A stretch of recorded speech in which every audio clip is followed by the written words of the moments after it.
ئەمڕۆ لە سنووری ناحیەی گەڵاڵە کۆبووینەتەوە بۆ لە ناوبردنی ژمارەیەکی زۆر مین و تەقەمەنی کە 765 جۆری تەقەمەنی و مینی دژەکەسی لە خۆ دەگری لە سنووری پارێزگای هەولێر بە شێوەیەکی گشتی کۆکرانەتەوە. بەڵێ ئاماری قوربانیان ئەمساڵ بەداخەوە تا ئێستا 2 قوربانیمان هەبوونە، یەکێکیان هەر کارمەندی دەستگایمون بوو لە سنووری سلێمانی، ئەویتریان هاوڵاتی بوو. خۆشبەختانە دەتوان بڵێم قوربانیەکان هەندێک کەمترن بەهۆی ئەو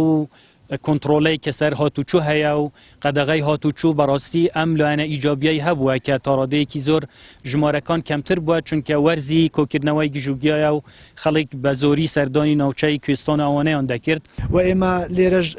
داوا دەکەین دوای نەمانی ئەو کۆرۆنا و ئاسایی بوونەوەی بارودۆخەکە بۆی حکوومەت زیاتر احتیمام بەو ناوچانە بدا، زیاتر دەستگای کاروباری مین زیاتر تواناکانیان بەرز بکرێتەوە بۆ ئی بتواندێت زیاتر مین و تەقەمەنی کە ئەو ناوچەیە پانتایشی زۆری بە مین و تەقەمەنی دابۆشرا بۆی بتوانین پاچی بکەینەوە و ئەو چێلگە مینانەی کە هەیە زەویەکان بجێڕینەوە بۆ جوتیار و فەلاحەکان بۆی بتوانن زیاتر پەرە بە بواری کشت و کاڵی بدەن.